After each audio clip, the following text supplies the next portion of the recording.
జై శ్రీరామ్. స్వామివారికి ప్రసాదాలు చేస్తున్నానండి శ్రీరామనవమికి. ఆ, ఇవాళ శుక్రవారం కూడా వచ్చింది కదా, అమ్మవారికి స్వామివారికి నైవేద్యాలు కట్టె పొంగల్ చేసి, అలాగే పానకం వడపప్పు ఇవన్నీ చేసి స్వామివారికి నైవేద్యం పెడుతున్నాను. చూడండి, కట్టె పొంగల్ చేస్తున్నాను. పప్పు బియ్యం వేసాను, అల్లము మిరియాలు దంచి వేసేసాను, ఉప్పు వేసాను, పసుపు వేసాను, వేసి ఇదేమో మూత పెట్టేశాను. 3 విజిల్స్ వచ్చాక ఇదేమో ఎండుమిరపకాయలు, పచ్చిమిరపకాయలు, అది కొంచెం జీడిపప్పు, ఆవాలు, జీలకర్ర, కరివేపాకు వేసి ఇది పోపేసి ఇది ఒక ప్రసాదం తయారైందండి. ఇంకా అమ్మవారికి నైవేద్యానికి. స్వామివారికి ఏమో మామూలు పానకం చేస్తున్నాను. కొంచెం బెల్లం తీసుకున్నాను. ఇంట్లో తినేది తాగేది ఇద్దరమే ఉన్నామండి, అందుకని కొంచెమే చేస్తున్నాను. ఆ గరిటెడు బెల్లం తీసుకున్నాను. యాలక్కాయల పొడిని, మిరియాల పొడి 2 వేసాను.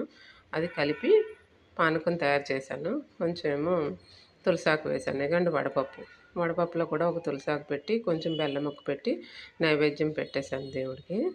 కొబ్బరికాయ, అరటిపళ్ళు అండి. ఇక స్వామివారికి ఇలాగా పీఠం వేసి అలంకరణ చేశానండి మల్లె పువ్వులతోటి.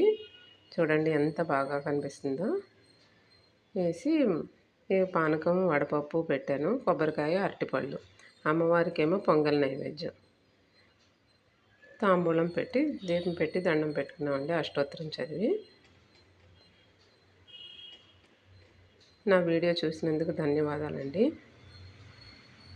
నా వీడియో నచ్చితే లైక్ చేయండి, ఫ్యామిలీ ఫ్రెండ్కి షేర్ చేయండి. Thank you.